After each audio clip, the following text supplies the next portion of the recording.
stranger to the dark. Hide away, they say, 'cause we don't want your broken parts. I've learned to be ashamed of all my scars. Run away, they say, no one will love you as you are. But I won't let them break me down to dust. I know that there's a place for us, for we are glorious.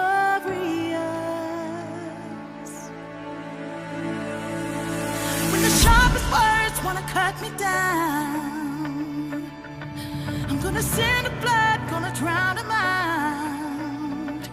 I am brave, I am bruised, I am who I'm meant to be. This is me. Look out, 'cause here I come, and I'm marching on to the beat I drum. I'm not scared to be seen, I make no apologies. This is me.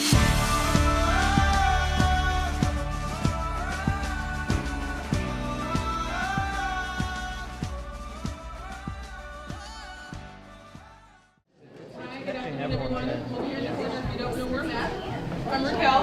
I'll be I'm a Wiproite here at HBS in the information technology area. I'm honored to have everybody here today.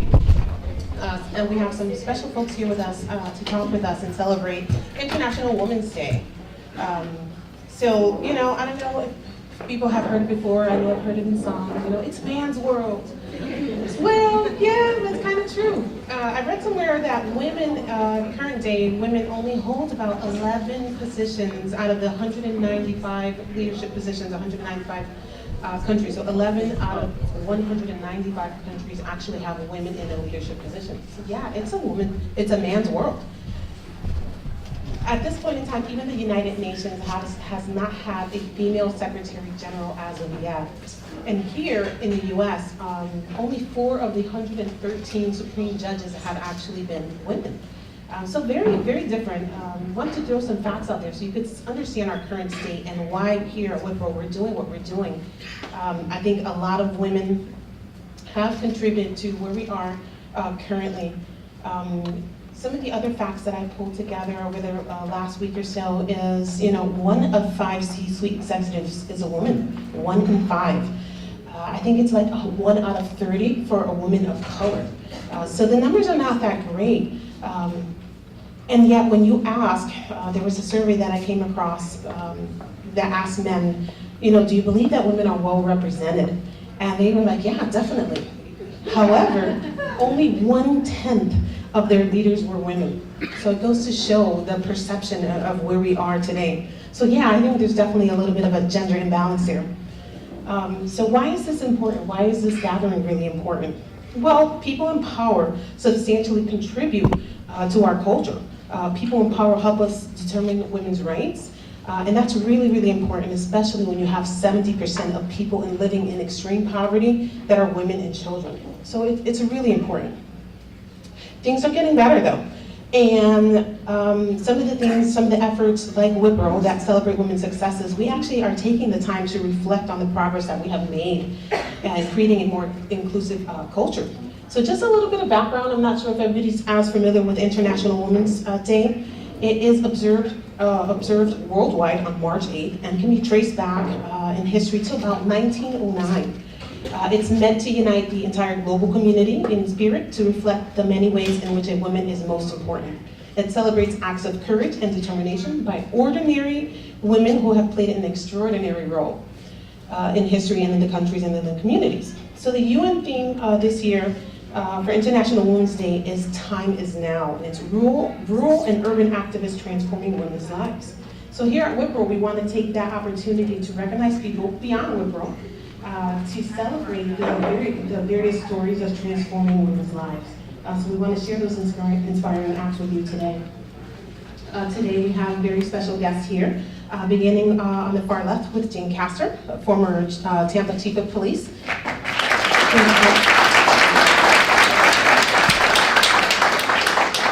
We also have Maven Now, who's a life coach, lifestyle photographer, and also a personal brand leader. Right? Additionally, sitting next to her is Sally Osmond. She's our Cybersecurity and Risk Strategy Advisor and member of the Board of Women Executive Leadership. We also have Elizabeth Turner, who's VP Digital Marketing at Bayshore Solutions.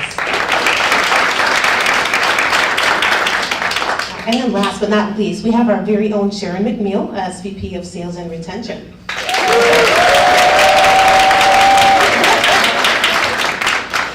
So I want to start off the conversation with just kind of opening up the floor a little bit, and if I could start off with Jane. Can you tell us a little bit about your personal experiences or compelling arguments that have influenced your career around gender equality, and what are those things that have motivated you to become more of an advocate for women? Well, just ensuring that I think everyone knows. I doubt there's anybody in the audience that doesn't know that law enforcement is a male-dominated field. So it was really an honor for me to be named as the chief of police there, and in that position, it was very, very significant for me to be an example for other women and other young girls as well. I had a woman stop me at the spring breakfast one time, and she said, "I just have to tell you this." She said, "My daughter saw you on television this morning at a news conference," and her daughter was 9 years old, and her daughter said, "Mom, is that the chief of police?" And she said, "Yes, it is." And she said, "Wow, I can be anything I want to be." So that was very significant, that people are watching, that they're watching what you do, that you are an example. And I try to share that with everyone, that everyone is a leader in their particular situation, whether it's your personal life, your professional life. One other story I'd share with you is that Pam Iorio appointed me as the chief of police, and so at my swearing-in speech, I said that at the end of my tenure, I wanted to be remembered as a good chief, not as the first female chief. But in saying that, the significance of being the first woman in that position was clearly not lost on me. If a man in that position failed, then they would say, Bob can't do the job. If I were to fail, then the response would be, I told you a woman couldn't do it. So it was critical that I was successful in that position, and I worked very hard in order to be a good example for others so that they could aspire, not necessarily to be the chief of police, but to be the best at whatever they wanted. I gave a speech, one of my speeches this week was to a women's history group, and I said one of the things, actually Mayor Buckhorn was sitting there, it was kind of funny. I said that if a job requires 5 skills, women will wait until they have 6 of those skills to apply. Yeah. And men will apply before they have any skills. I'll just learn it on the job. And I told the audience, I said, now that's not scientifically researched opinion, but if you want to quote it, attribute it to Mayor Buckhorn, not to me. But it's always been significant for me. I've had a lot of help, a lot of great mentors, a lot of doors open for me by men and women, and it's significant that I try to assist young girls and women in any way that I can in our community. Thank you. Now I'd like to share that question also with Sally. Sally, again, is in cybersecurity and risk strategy, which is IT. Tell us a little bit about what you have experienced in the gender diversity area. Like 30 seconds? Yeah. Put you down just a little bit. Okay. Can you guys hear me? Yes.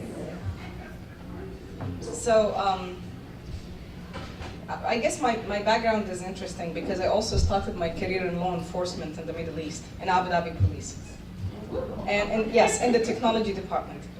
So, my job was installing radars in the server room, go to the PBX room. For the generation here, PBX is kind of the old telephone system. And then they're like, okay, we can't have girls doing networking. You know how to code, right? Go to the programming department. So I did a little bit of Oracle development. Back in the days, 8i was like the thing. It was like Oracle 8 for the generation here. Oracle 8i was like the new, Google Glasses kind of thing.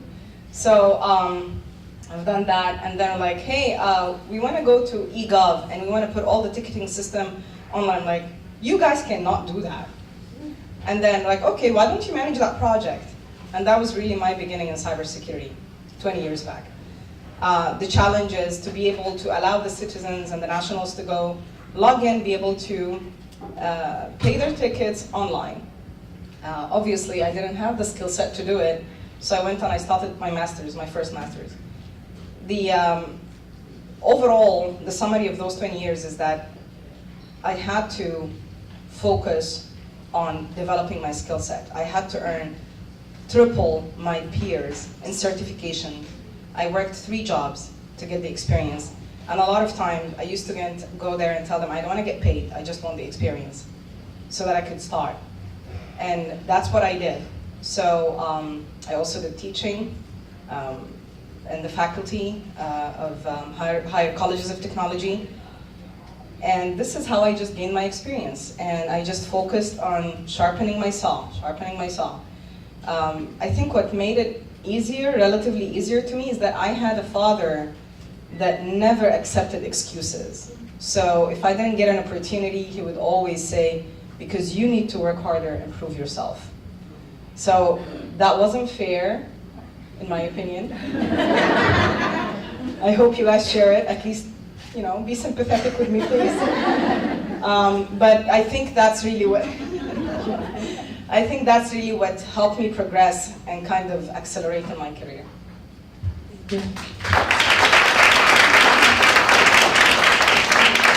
All right, so I want to move the conversation a little bit in terms of imagery and perception, and we have some great guests for that. I want to start off with May. I want to talk to you a little bit about the imagery that is perceived or is out there currently in social media.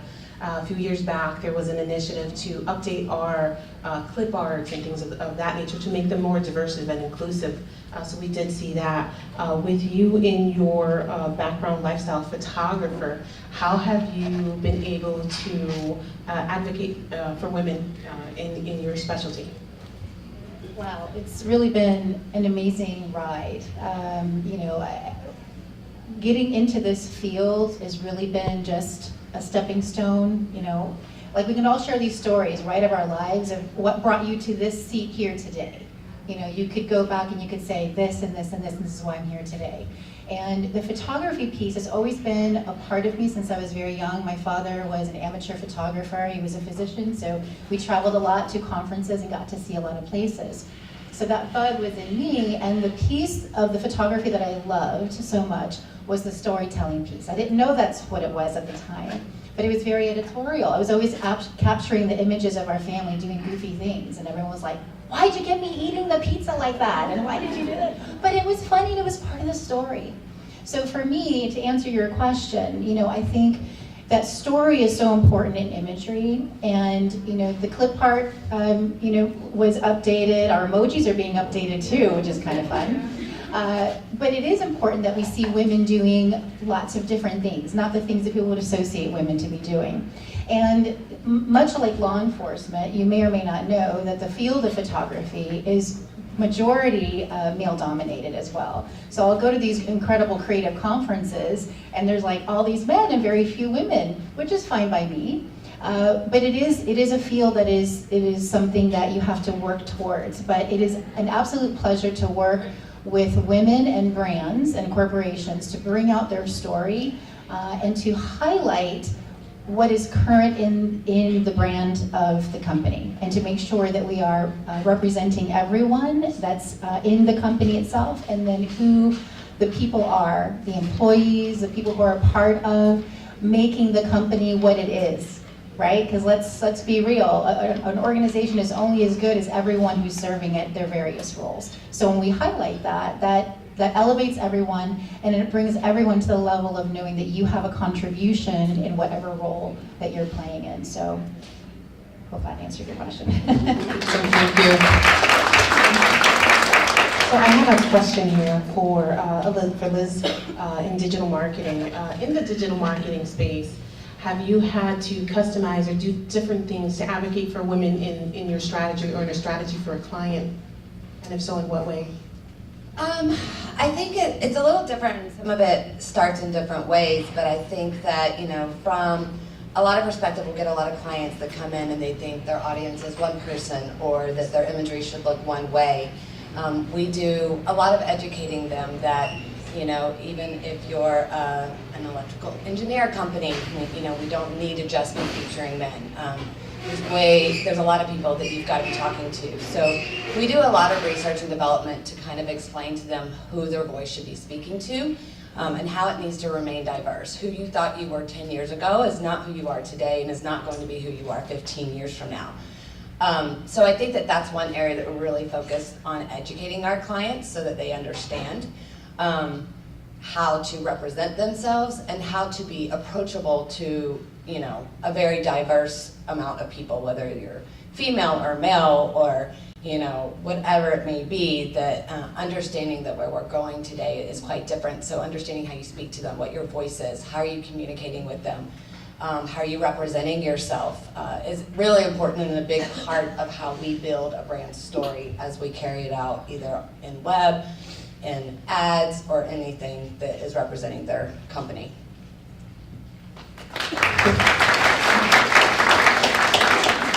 So going to our very own Sharon in sales and retention. Sharon, in sales and retention, has there been anything that you've had to do specifically for a client or a customer in your strategy to help advocate for women or make any kind of modifications in your strategy?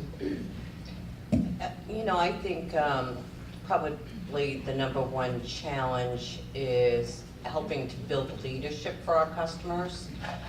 In the insurance industry, for those who have been in the industry for many years, I've been there 30 years, really the prototype is the young gentlemen or mature men in their three-piece suits, a little staunchy, sitting around the table, and 30 years ago, that was the environment. And over the years, I was very fortunate. I had two great mentors, one being my mother and one being a former boss of mine. I worked alongside her for 25 years.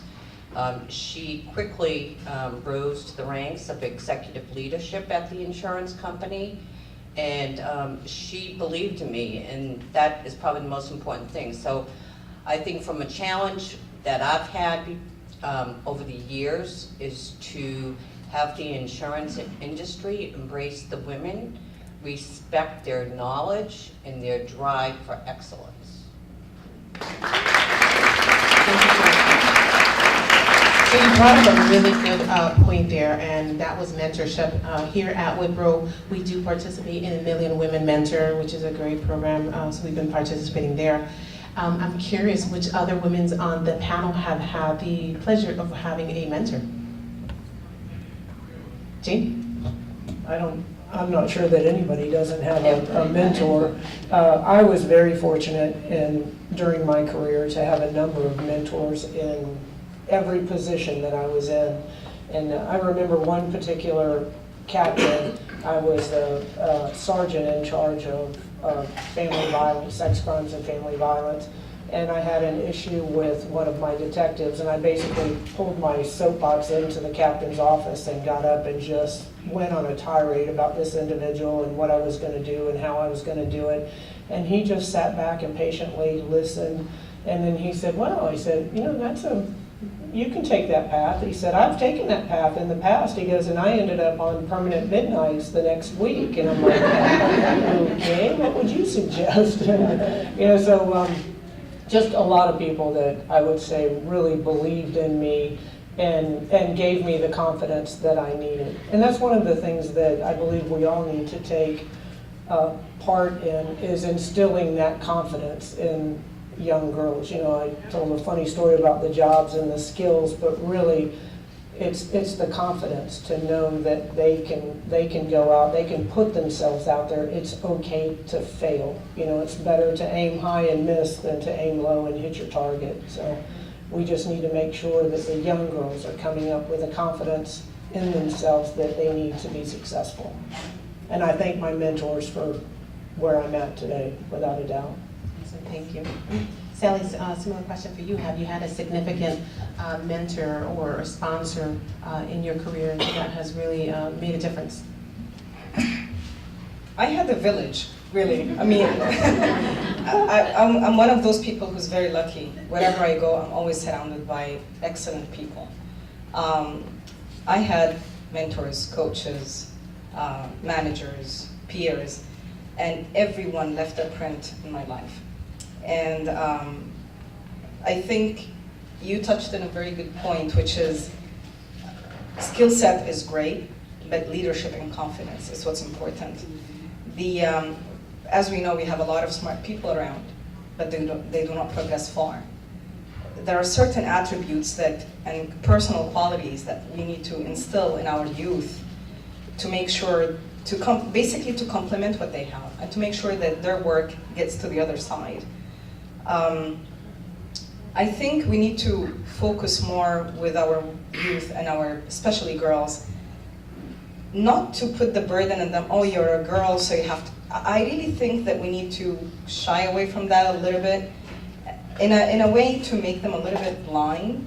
And I think sometimes it's important as a realization because it helps them to understand how they're being perceived, at least for me, where I had more of a diverse and global people. So, and I'm sure Wipro is very diverse too, and global company as Wipro.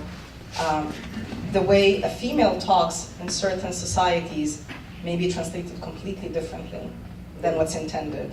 So coaching, I received a lot of coaching on what I say and the message that I'm framing, what I intend to say, and how do I say it, was actually crucial to me. And it actually took me a while to master that.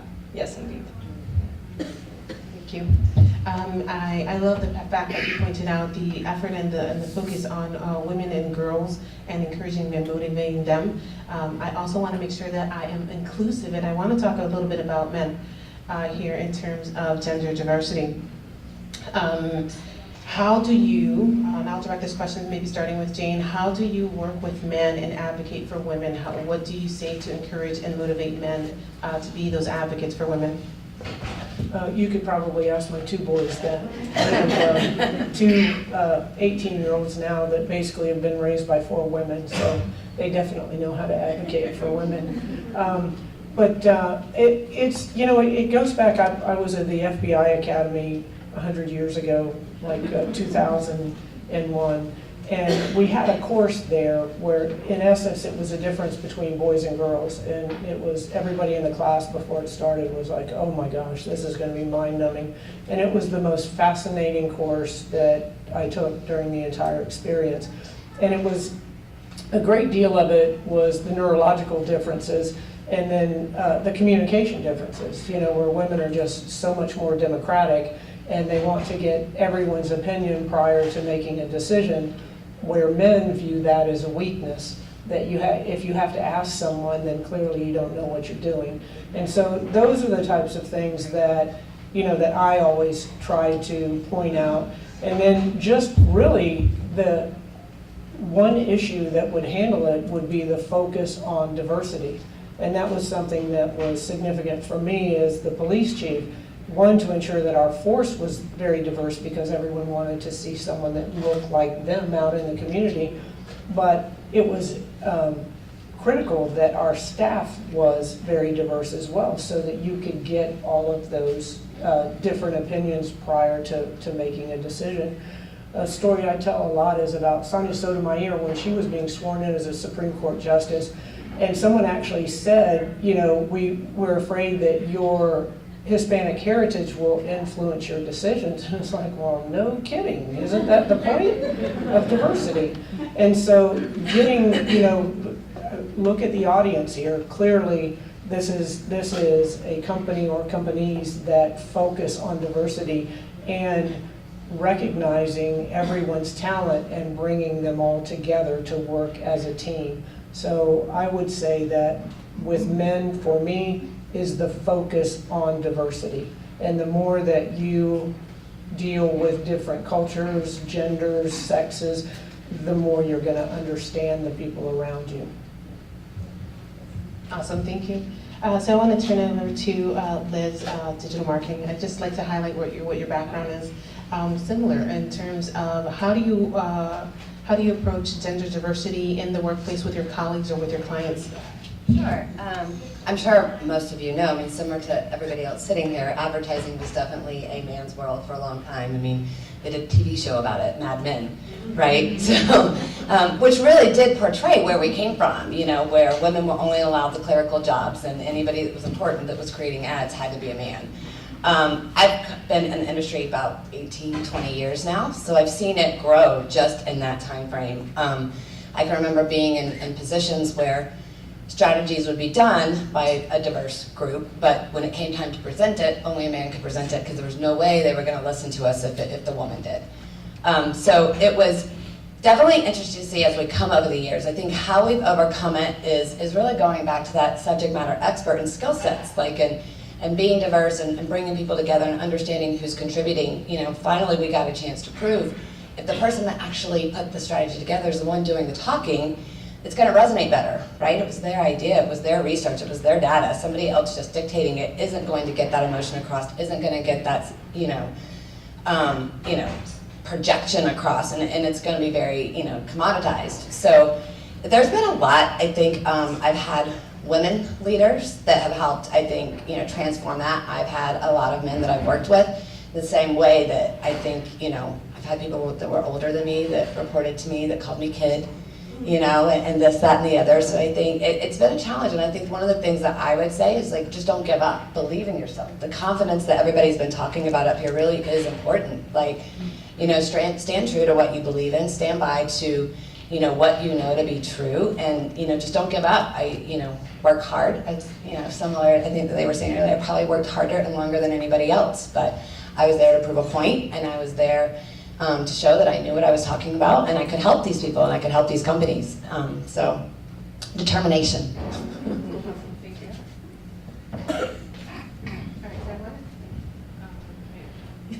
Sorry, I can speak really loudly though. So I want to turn over to May, and I want to ask, have you had any particular challenges in working with men? And if so, how did you address those? How do you talk to other men? How do you talk to men about gender diversity? It's a really great question. I guess I've been really fortunate in the sense that I haven't had challenges, in the sense that I could really say, oh, this is the story. But as everyone's talking and as you ask this question, this story did come to me. About a couple years ago, I'm a big journaler, journaler, right? You can say that. And I love to journal and just do these downloads about the things that I want. I do this with my clients. It's so important to spend time in your dreams and your desires, because we spend so much time doing so many other things. So I digress. So I had journaled, and I really had this thing that I wanted to work in a capacity of branding a particular company, this global company. So fast forward 4 weeks later, I get a phone call to run an event in Miami. And I'm doing this production event, and my team and I go, and it's a 4-day event. And I did have a little bit of a run-in with the creative director that was a man. He had worked with another team before. We were a new team to him. And I think he kind of sized me up, and we were an all-female team. And I kind of got the vibe that this was a little uncool for him. But I just let it go. And I was like, you know what? We're going to shine. We're going to do what we do, and we're going to do what we do the way we do it. We don't have to be in any particular way. And I would say this to men too. You don't have to be in any particular way. Just be you. Right? And for the women, just be you. When we are ourselves and when we shine in that capacity, it doesn't matter who is looking and who's, they're going to see that piece. And serve in excellence and serve in contribution. That is my biggest thing. No matter what these little hands are doing, is to be a contributor. So no matter what role we're in. So funny thing about this. So of course we do our job. It's great. I think it's fabulous. We get lots of wonderful feedback. What I didn't know is the CEO of that company was at this particular meeting.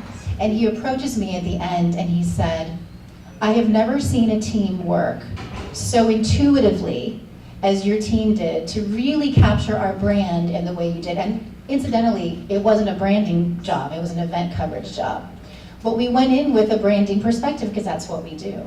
So that went on to go on to several projects within the company, which led to more and more wonderful things. So I say that as a word of encouragement to, first of all, don't shun away and don't hide that voice inside of you that wants to go after something that maybe seems too big for you at the time, because you don't know what's being already prepared for you along the way. You're kind of already in the setup.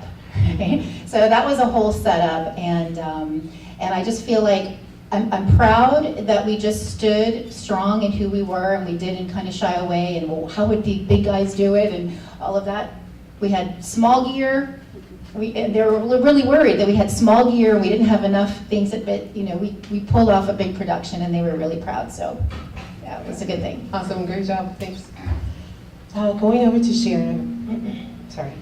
So Sharon, can you tell us a little bit, or give us some thoughts and ideas on ways that we can, in the audience or at home or at work, advocate for women? What can we do in our community? What can we do to support this cause?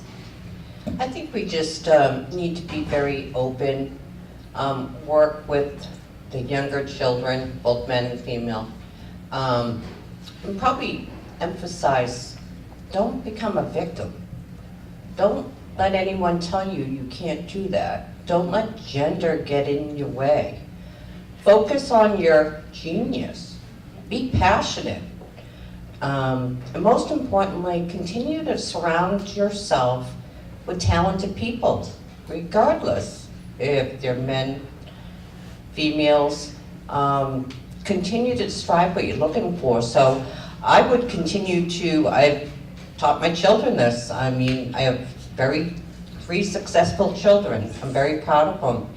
And I said, reach for it. Don't let anyone get in your way. It may require a little extra work, but be proud of what you do, and don't become a victim. It's wasted energy. So same question for Jane. Well, I think that's great advice. I mean, that's just perfect. You should always, and what you said as well, always be yourself. I always think of the comedian Dennis Miller. He says, always be yourself, unless of course you're a jerk, then it's okay to act like somebody else. But that is important, because so often people, they try to be what someone wants them to be, and you really just have to have that confidence and that comfort in yourself. Clearly you have to have the determination and the drive to accomplish whatever it is that you want to accomplish. And don't ever, I tell, one of the things I tell, especially the young kids, goes back to not being the victim, is that everyone is discriminated against. Everyone. I don't care who you are. And clearly some discrimination is much more significant than other discrimination, but everybody is a victim of that.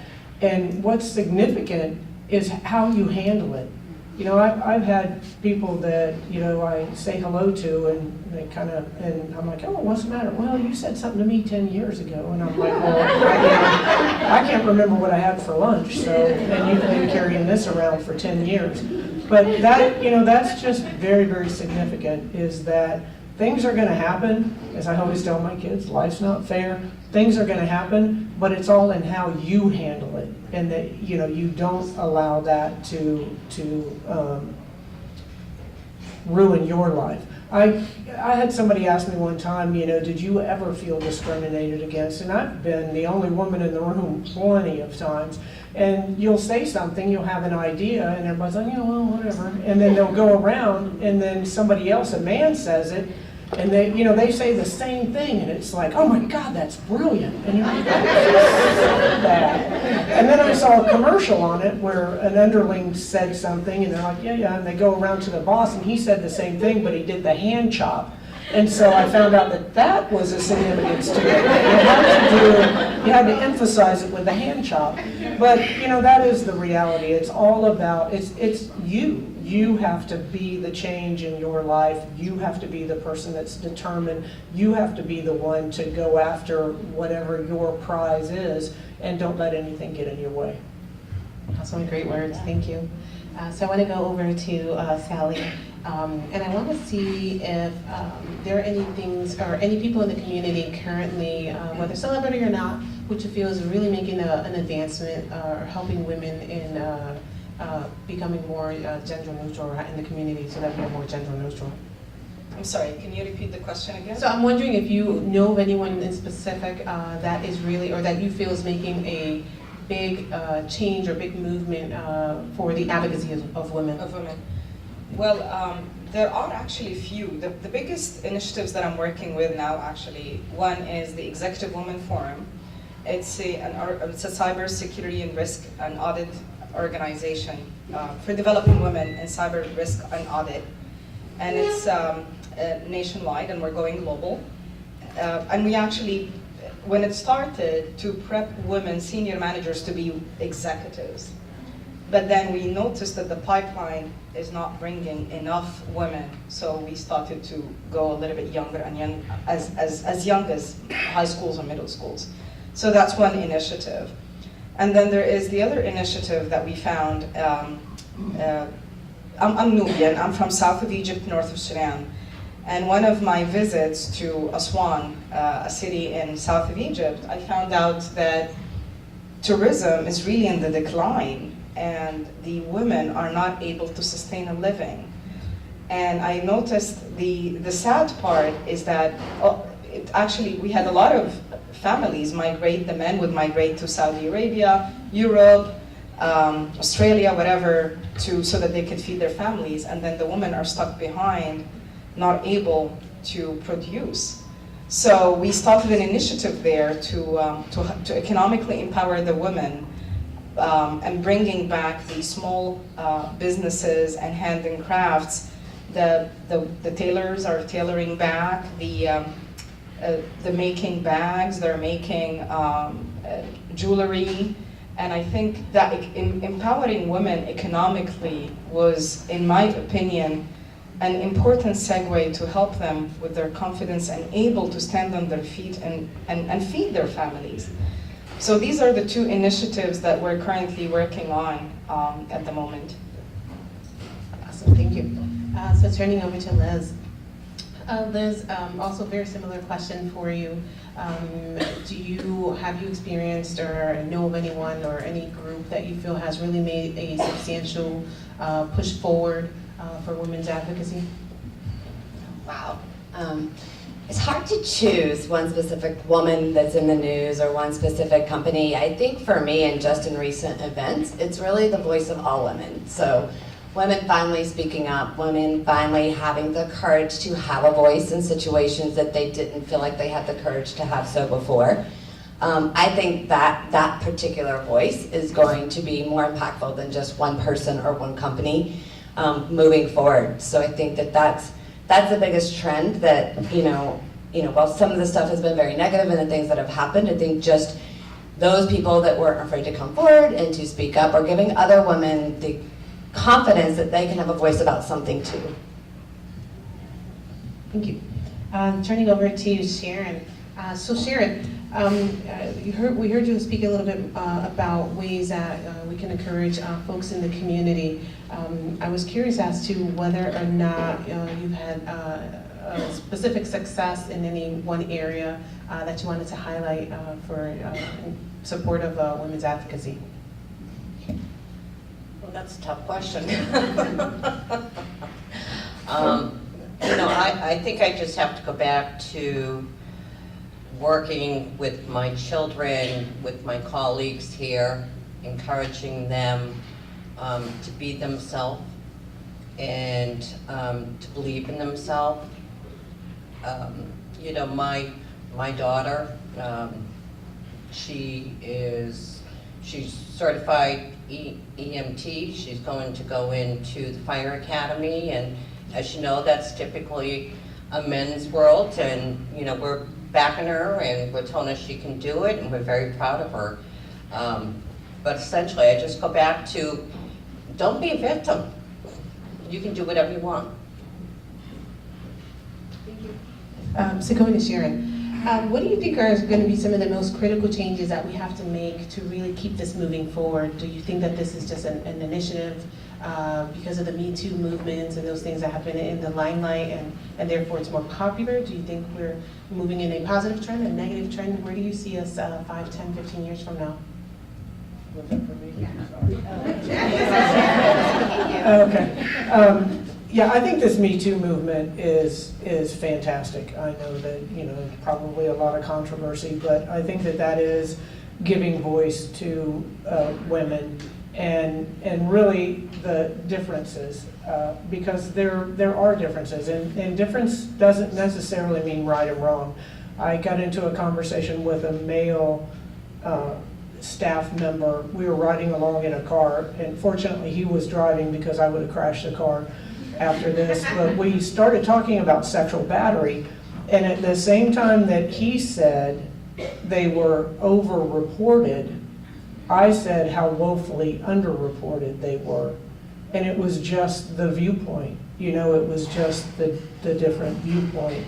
And another example of that too is there's I call them junior high schools, middle schools in Tampa. One is only girls and the other only boys. And so I go to the Great American Teach-In at Professional Day and then a Great American Teach-In at the girls' school. So I asked the principal, I said, so tell me what the difference is. You've been doing this for a few years. What have you noticed in both of the schools? And she said in the girls' school, everybody participates. They participate in everything because there's no fear of looking bad in front of the boys. And she said, and at the boys' school, everybody cries. She goes, even the dads. But, it's kind of funny, you kind of laugh, but really it's allowing each gender to express themselves freely. And we expect boys don't cry. And then with the girls, girls don't do this, this, or this. So there's that environment where they feel very comfortable in doing it.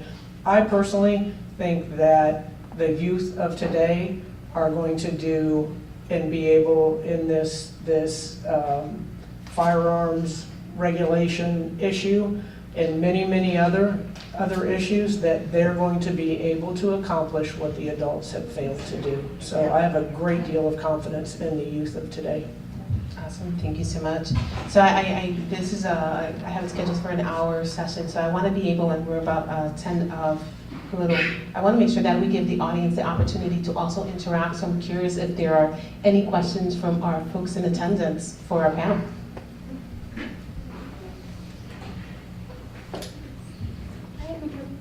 I have a question for Meg. I'm going to ask this question because I know how she answered it, but I think it's a really relevant question. As women, we do everything, right? We take care of our kids, we go to work, and all of you ladies should be able to contribute to the answer. But what would you say to, I guess now the millennials who are coming into their own as being wives and mothers and people in the workforce? How do you balance that? What is it that you would say to us to kind of be everything that we're expected to be as women? Wow, if I had the answer to that. It's a really great question. I think it's a question that every single woman who is also a professional and has a loved one is always going to be grappling with.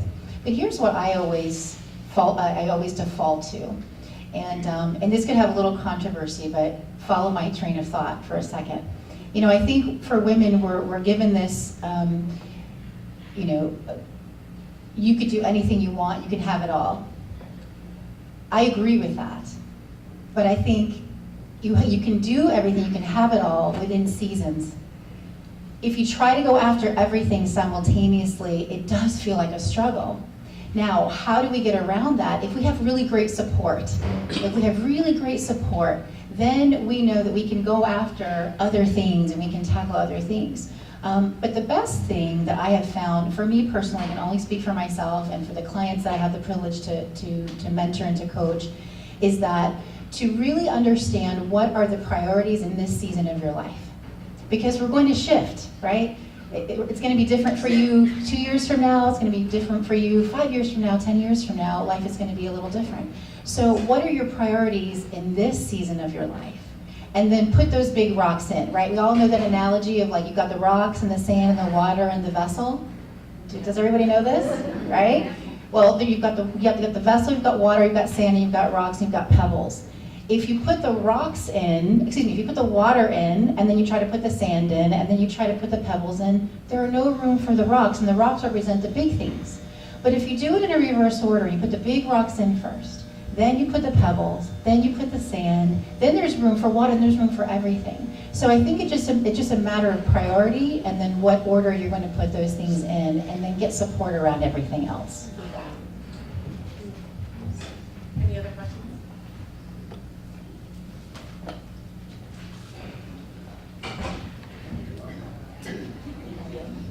Okay, my question is, pretty much there's no male, so we'll deal with the females, and I guess this is the forerunner, so I don't want to be biased, but I just wanted to know, like, yes, with the new movement, I'm good with it, but I want to know, like, since you guys are, I don't want to call you the older generation, but you're the going forward generation, the one that's that one ahead.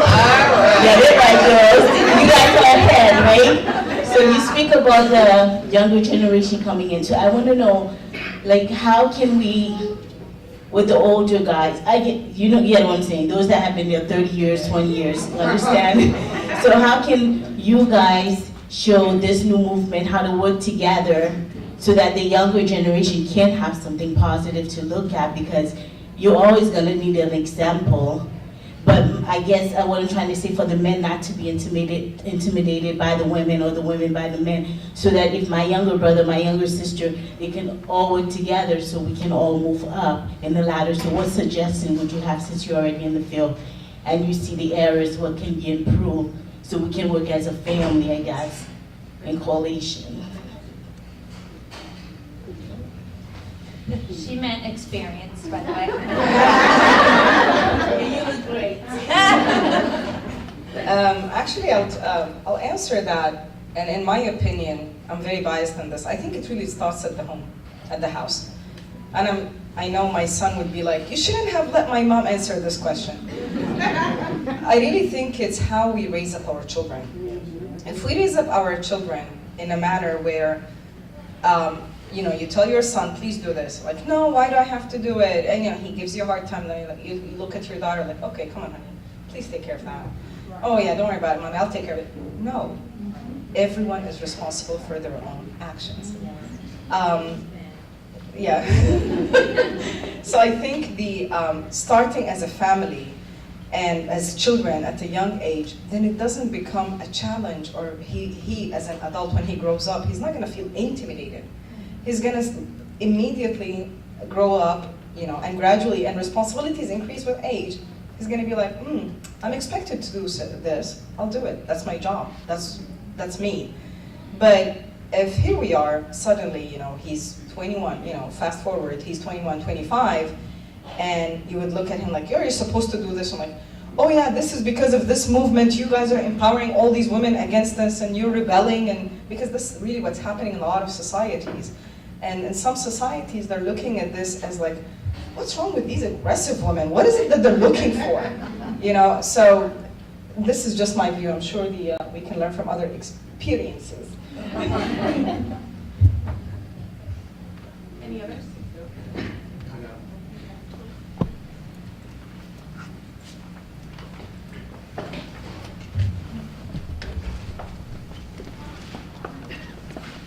I was going to ask a question until you said that, Sally, about the family thing, because I think there's a dichotomy with men where you can look around the room here, these are all good men.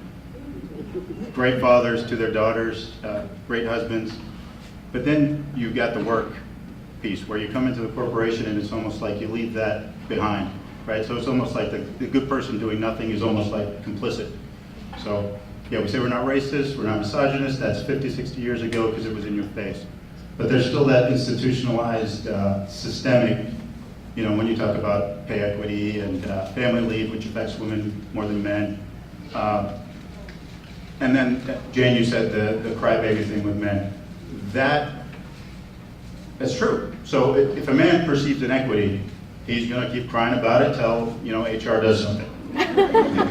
But it's the double-edged sword where, you know, yeah, my daughter versus my son, she's stronger, she's gonna battle through it, she's not gonna go cry about it, and she's gonna deal with it.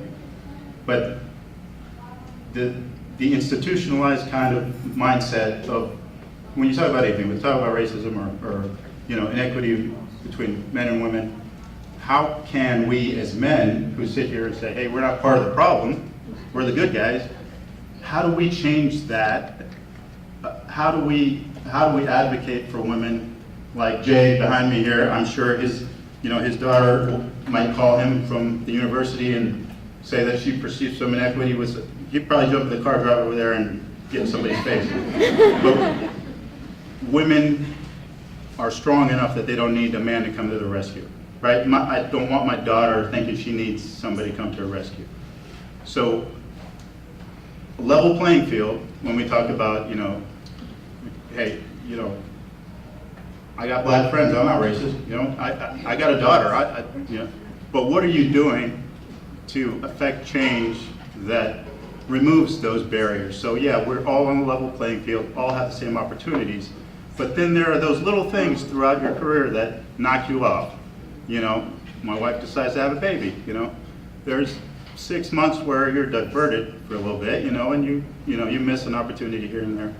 And then the pay gap thing, what is it? If you see that inequity, are you supposed to stand up and say, you know what, I don't accept that, right? Yeah, I hear you, and it's not, we talk about a level playing field, and I gave the experience of the class where, in essence, they told the difference between boys and girls, and that is a reality. There are going to be differences, there are going to continue to be differences. If you look at parenting, and it's one of the things I noticed in the police department, men are so much more involved as parents now, and a lot of it has to do with the schedule that our officers work. They work 4 days on, 4 days off, and some of the married couples will be on opposite shifts so they can take an equal part. But the reality is always going to be that women, the moms, are the ones. Just have a college kid call home, dad answers the phone, and it's like, hey dad, how's it going? Is mom around? So, it's that is a reality. And men are stronger physically than women are. That is a reality. So those types of things, there are differences. Differences aren't wrong. But when it comes down to things like discrimination or the pay equity, those types of things, then it will be changed through experience. One of the things, I had a class on millennials, learned probably more than I wanted to know about millennials, but one thing was that the only time that diversity crosses their mind is when it's absent, because they've been raised in, and that was a thing with me. I was raised out in North Tampa, and there was no diversity. My children went from kindergarten on up with diversity, and they would think that it was strange if it was missing. And then actions in your particular world, when you see things, to change it, or someone says something to you, not being defensive, but saying, yeah, maybe that was taken the wrong way. For example, I was a chief of police, and an officer subject came up about a couple things. One was a promotional situation, and somebody mentioned that, oh, I heard such and such was pregnant, and I, about grabbed him and tossed him physically out of the room. Like, because she was pregnant, she couldn't be considered for promotion. And another one was the legal advisor saying, as soon as we find out that an officer's pregnant, she has to come off the street. And I said, no, she'll come off the street when she wants to come off the street, and not a minute before.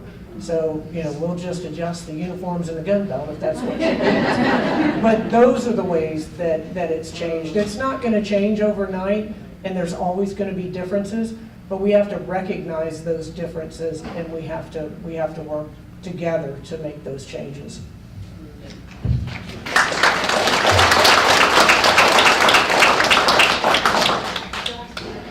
I want to thank you all for coming and sharing the message, because I think that this is kind of the answer, right?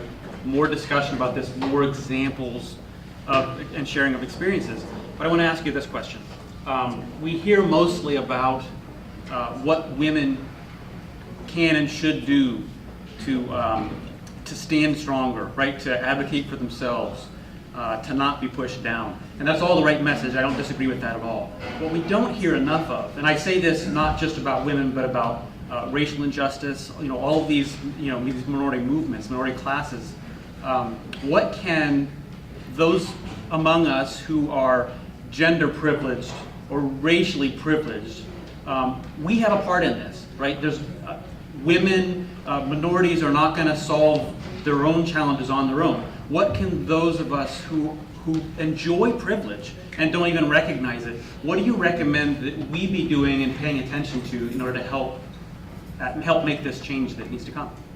Good question. Nobody else jump in. That is excellent. That is an excellent point.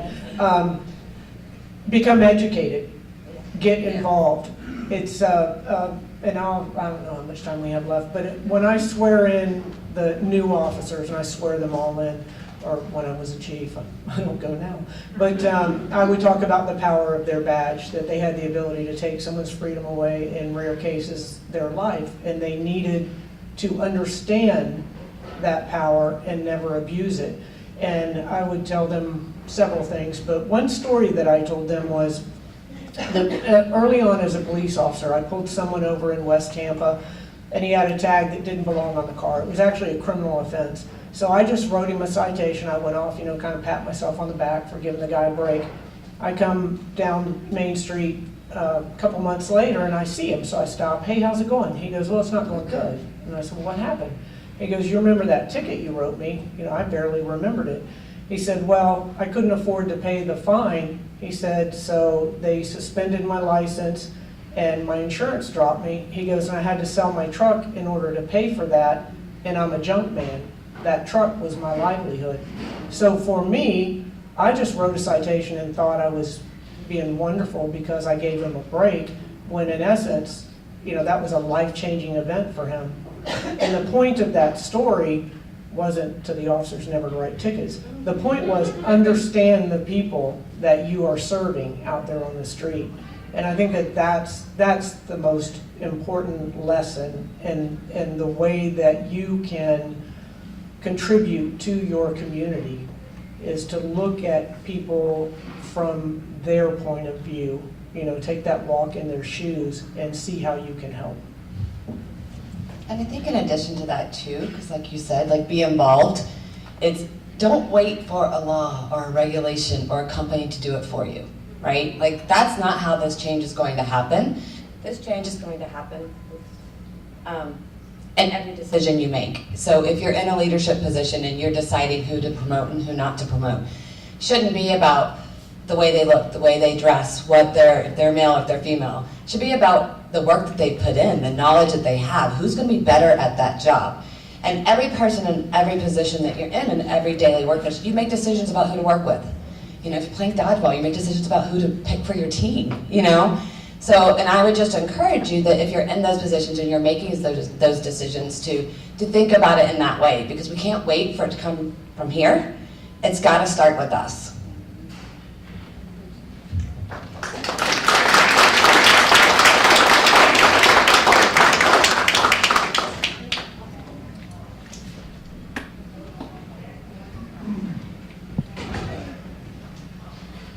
Hi, everybody, and thank you, ladies, for, I'm inspired by you guys.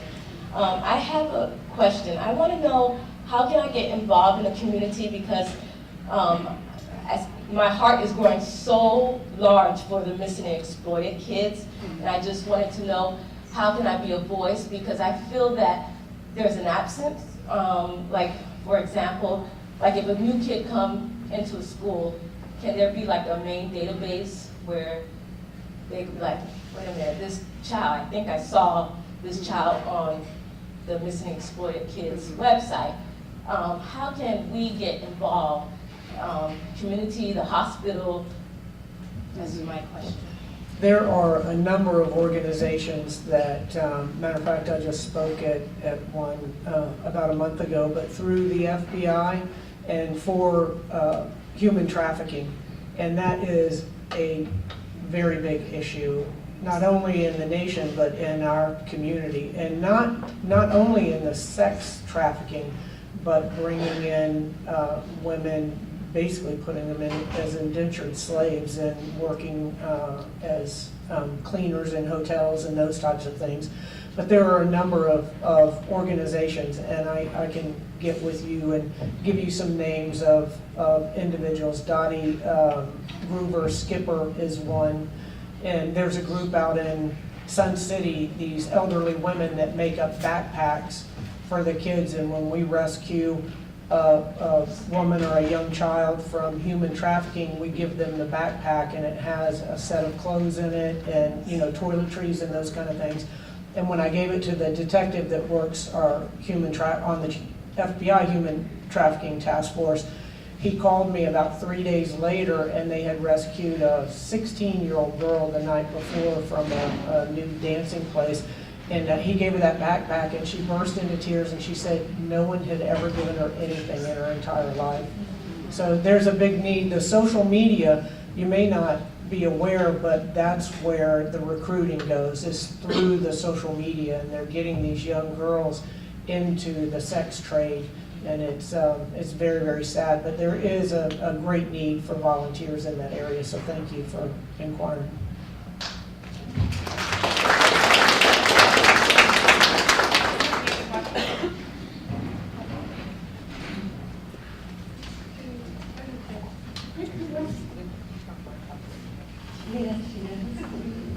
Thank you. Okay, so my question is, you know, while aggressively climbing these towers at work to get to the next promotion, how do you balance that with still being seen as feminine? And how do you do both?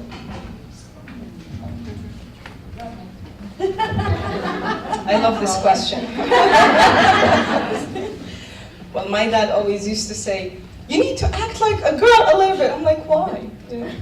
So, for some time, many years back, it was perceived that for a woman to ask for her right, she has to speak like a boy, talk like a young man, and act like a man.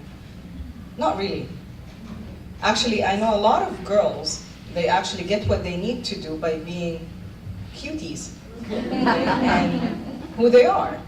So I think that perception, in my opinion, is changing, which is good. In my opinion, which is more important in being who you are, I still believe that you have to craft your message to the audience, to the person that you're talking. I mean, if someone appreciates stories, then definitely ask, go for your request with a story and history and context of what you need for him, to help you with. But if someone is very direct, and straightforward, and he just wants to get to the point, then, just go. So that's just adjusting. It's more of a communication style. I hope I answered that question. Any others that want to tackle that?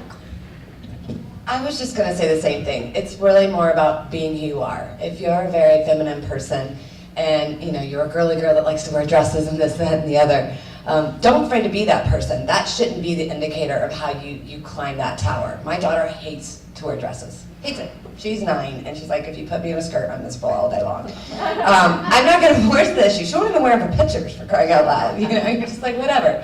But I want her to be who she is. I want her to be what she's comfortable with. And then as she grows that tower, it's not about losing yourself as a woman. It's about working hard and gaining the knowledge you need to get there. And I think what she was saying, learning how to craft your message, everybody needs to be talked to differently.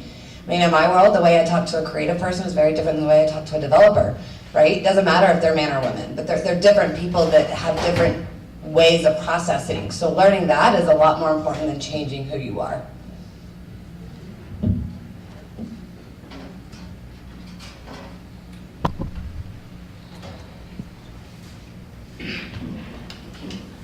First of all, I want to say thank you to all of you for being here.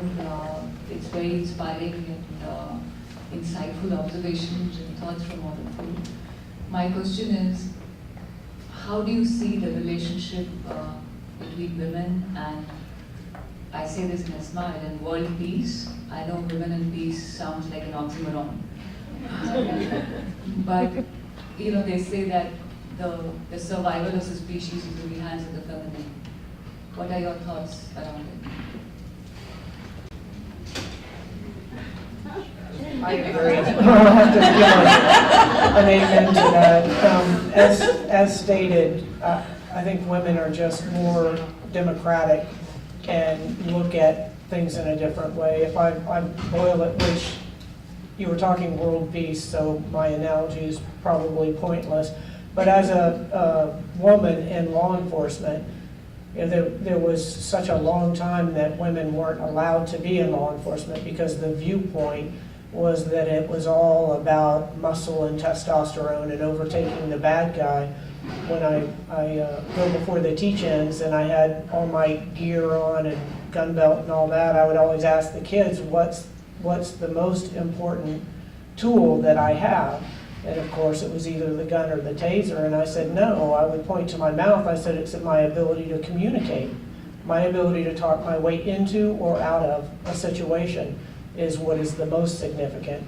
And there has been, in the last decade, calling for more women in law enforcement because there are a lot, and I've been in some knockdown, drag-out fights, and as I say, they were caused by male police officers. Whether they did anything or not, they could just show up in that, you know, the appearance of that testosterone, next thing you know, you're rolling around on the ground.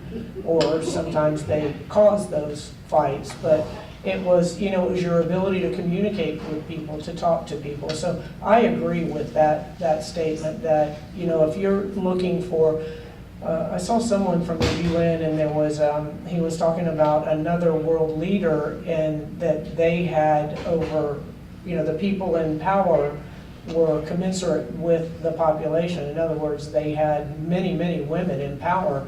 And when the individual asked him about that, he said, why do you have so many women in power? And he said, well, we can't afford to ignore half of our population. So I think it's very significant and that things will change the more we get. Not that men are doing a bad job, I just, when it comes to peace, I think women are the answer with that. Can I just add one more thing?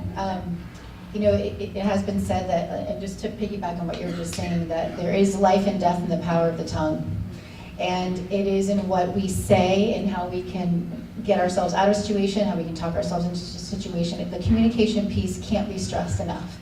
And in a situation where we're in a corporation or we're in our family corporation, you're the CEO of your home, you know, it's important to have that leadership role of understanding there's always a why behind the behavior. And if we could just kind of take a breath in a moment and then just sit back and say, I wonder what is happening in this person's life that's having them behave in this way.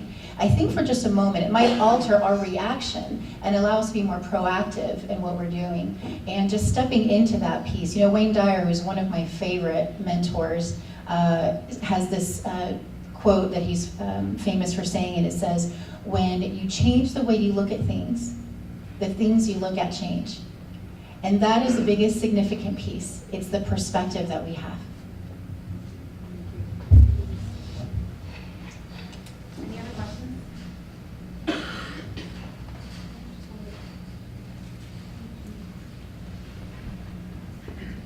Hello, my name is Margot. I'm a millennial. As a millennial, I think it's inspiring everything that's been said today, all the questions that have been asked.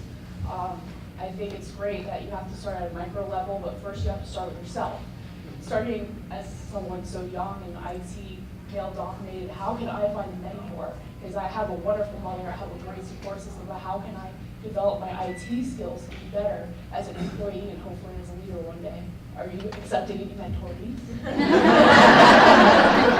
Very good. Yeah, women in IT actually are expanding in Tampa, and I can connect you with that chapter. And they do actually have a program for mentoring, and they do assign you a mentor.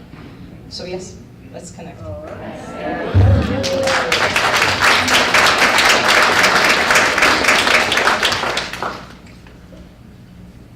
Any others?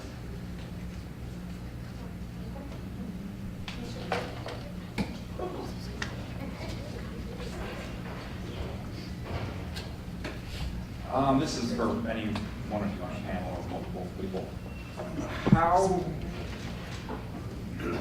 we've discussed and Raquel's given stats about how most industries are male dominated. what suggestion do you have, or advice do you have to give to women to be able to deal with the frustration of beating your head against that wall, trying to get ahead? Because everyone in here, and I'm sure all of you guys, have had to deal with a lot of frustration. We're all trying to grab it like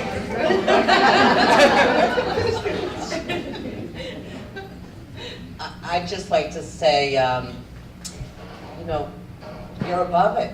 And if you allow those type of attitudes to bring you down, you gotta rise above it, right? So it's all improving yourself, and you may have to work a little harder, but once you believe in yourself and you really know your area of expertise, you're able to lead by example.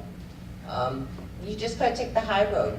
I still have experiences today where I'll go into meetings. It's very clear through body language, trying to dominate the conversations. And you know, I'll just sit back and chuckle to myself and say, go for it. But at the end of the day, I know what I'm talking about, and eventually we'll come around. So, you can't let it bother you. It's gonna happen. It's gonna happen for quite a while. I would support that, because it's going to happen. So you gotta have the confidence to keep yourself above it. I think in addition to that, it's important to have a support system. I was very lucky that it started very young for me. My mom basically said, I don't care what you do when you grow up, you could be a trash collector if you want to be a trash collector, but be the very best trash collector there. Have pride in your work and have accountability. And if you have that, then at the end of the day, you'll know that you're going home and you've done exactly what you need to do. So having that confidence. But I was also blessed to have friends. I have a lot of friends in the workforce, and we'd beat our heads against the wall together, right? We would vent to each other, we would pat each other on the back, we'd give each other that support. So whether it's a support system at home or your friends or your mentor, you'll need that too, because you are gonna get down occasionally. There's no reason why you can't get right back up.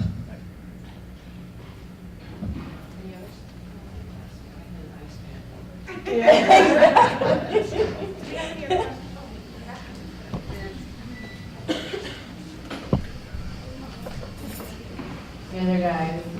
I basically have a question about women and being small business owners. I know it's a big leap to take when it's just you and you have this idea and you're focused on something and you really want to do something. I just want everybody to have a confidence in themselves. And I wanted to know if you guys are aware of any workshops that women can go to that will allow them to give them the confidence to, or the knowledge to open up their own businesses, or even spark an idea within themselves to start their own businesses. I don't know if you're familiar with SCORE, S-C-O-R-E. I started with them when I used to live back in DC. I started them for this Nubian initiative. You know, I'm a corporate person, I don't know anything. I'm an engineer. You know, I don't know, I mean, I'm good in math. I know how to make sure that my budget doesn't crash, but starting a business and the accounting side of it, you know, and make it an Inc. versus LLC and all of that. Actually, if you go with SCORE, and I think they have a Florida chapter, so it's S-C-O-R-E, and they connect you with local resources, with an accountant, with a business advisor, and they actually give you templates. So they gave me the template for the financial projections. Basically, I was starting the Nubian Village. It's a cultural and heritage center to help the women in Nubia. And so they gave me that template. They also helped me write the proposal for the SBA grant, the SBA loan. I think they call it that 504 or something. And believe it or not, you get approved. I didn't think that would happen, but I got approved. So if you, I mean, there are some resources on that. Another good resource is the Chamber of Commerce in Tampa. I was impressed by the offerings that they have. And I think they also have they partner with USF, and they have a lot of classes. Some of them are free, some of them you pay $5 or $15, depending on the speaker and the topic that they're offering. So if you need further resources, we can connect about that. Any other questions? Oh, we got one in the back. Yeah.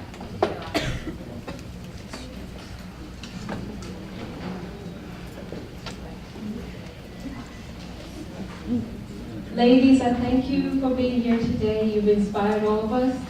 I have a question. Since you all hold esteemed positions, do you see it in your future to run for higher political office? For example, the first woman I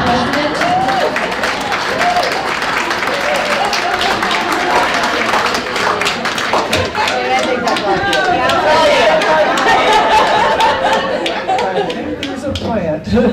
That's great. Yeah, yes, I do intend to run for mayor of the city of Tampa.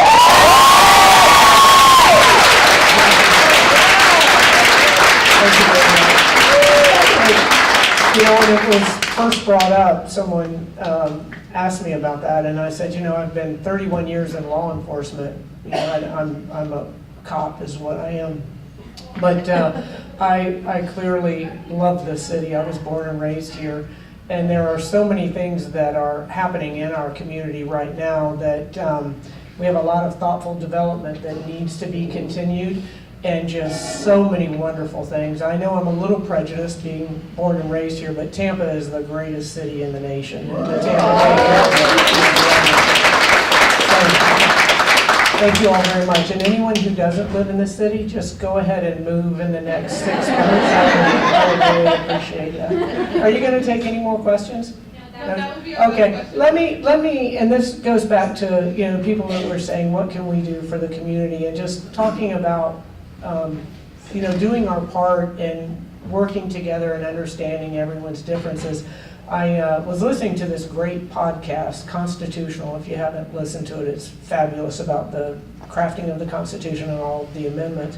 And there was a Supreme Court justice back in the late 30s, and he said, his quote was, "Knowledge is critical to understanding, and understanding should always precede judgment." So I think that's a great way to leave everybody today. Keep that in mind. Thank you all.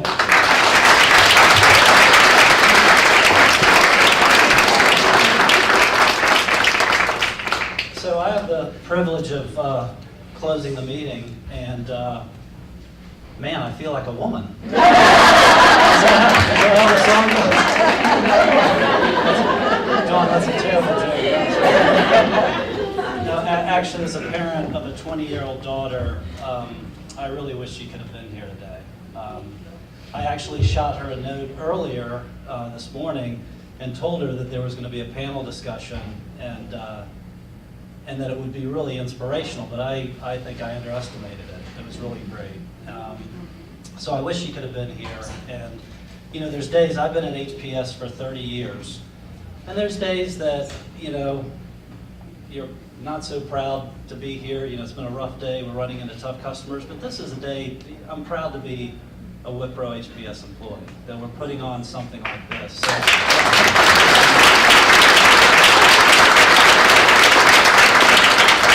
why don't you keep the applause going a little bit more? I want to just one more thank you for these guys.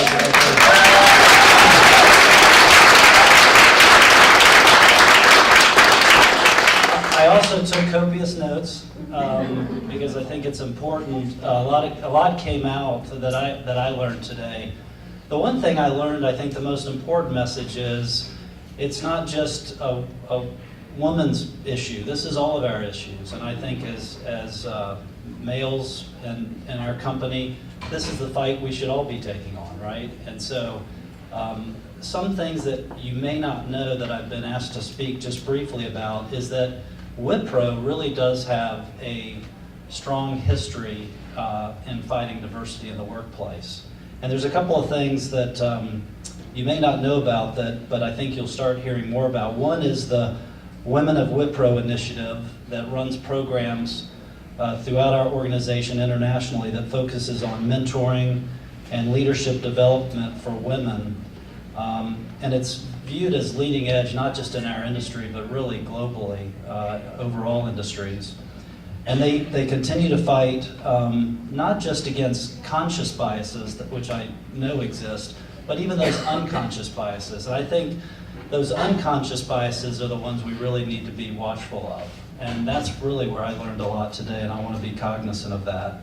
And so through hiring practices, through practices on promotions, those are some of the things behind the scenes that are going on that I think are really working to take, to put this in better light.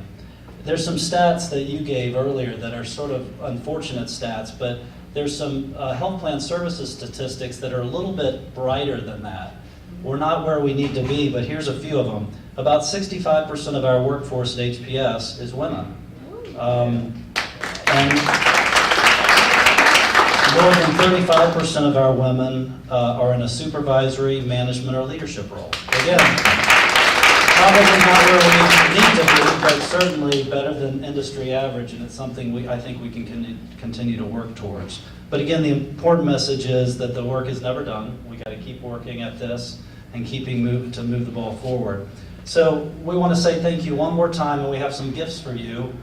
Are you going to pass those out? Okay, we've got some gifts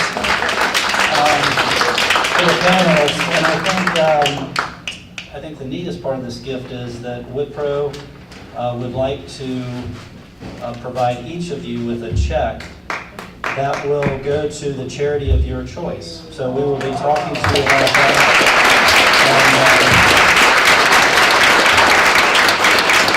So again, thanks everyone for showing up today. Make sure you take the message out to those that couldn't be here today. And there's going to be more of this kind of informational, educational things going on at HPS. So thanks, have a great weekend.